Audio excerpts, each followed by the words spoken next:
3 பேர் போகக்கூடாதுல்ல, தெரியுமில்ல, ரூல்ஸ் தெரியுமில்ல. இப்படி போனீங்கன்னா ஏதோ ஆக்சிடென்ட் ஆகி செத்துட்டு என்னடா செய்யறது?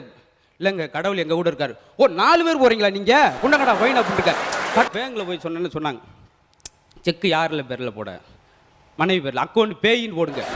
அவளை கோவத்தில் அக்கௌண்ட் பேயின்னா அந்த பிள்ளை பேயா? நான் ஒரு பிரம்மச்சாரி, ஏன்னா ஆன்மீக பேச்சாளர். நான் ஒரு பிரம்மச்சாரி, எங்கள் அப்பாவும் ஒரு பிரம்மச்சாரி, ஏன் எங்கள் தாத்தாவும் ஒரு பிரம்மச்சாரி. இவங்க ஒரு யோசிச்சிருக்காங்க, எப்படி அவர் பிரம்மச்சாரி, எப்படி இத்தனை குழந்தை வந்துச்சு? கடவுள்கிட்ட போகும்போது பாருங்களேன், ஒரு மன்னர் வந்து ஒருத்தனை கைது பண்ணி கொண்டு விட்டாங்க, ஒரு திருடனை. அவனுக்கு தண்டனை கொடுக்க போகும்போது, ஐயா என்னை விட்டுருங்கய்யா, நான் 3 கொண்டாட்டிக்காரையா. உடனே அரசு சொன்னார், அவனை அவுத்து விடுங்கப்பா, பாவம். என்னங்க 3 கொண்டாட்டின்னு உடனே அவுத்து விடுறீங்க? ஆமாம், தண்டனை அனுப்பிச்சிக்கிட்டு தானே இருக்கான். ஏன்னா ஒரு கொண்டாட்டிக்கே நம்ம ஆள் பெரிய தண்டனை இருப்பேன். ஏன்னா ஒரு ஆள் ஊரில் சொல்லியிருக்காரு, நல்லா வாடி போடின்னு தான் சொல்லுவேன் ஒய்ஃபை, நல்லா வாங்கடி போங்கடி தான் சொல்லுவேன். ஏன்னா அவனை அந்த அளவுக்கு 4 ஒய்ஃபு அப்படி தானே சொன்னா தானே குரூப்பாக வந்து குரூப்.